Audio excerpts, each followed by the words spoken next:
If your Mazda 3 Apple CarPlay is showing a black screen, you don't need a mechanic to get your maps back. Data shows that 85% of these connectivity issues are simple software glitches that a hard reset can solve. The first thing we need to try is a forced reboot of the Mazda Connect system. Hold the back, mute, and nav buttons together for 10 seconds until the screen reboots and the logo appears.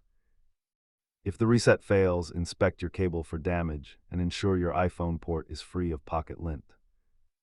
Check your iPhone settings to ensure CarPlay is allowed while locked, or try forgetting the car and repairing.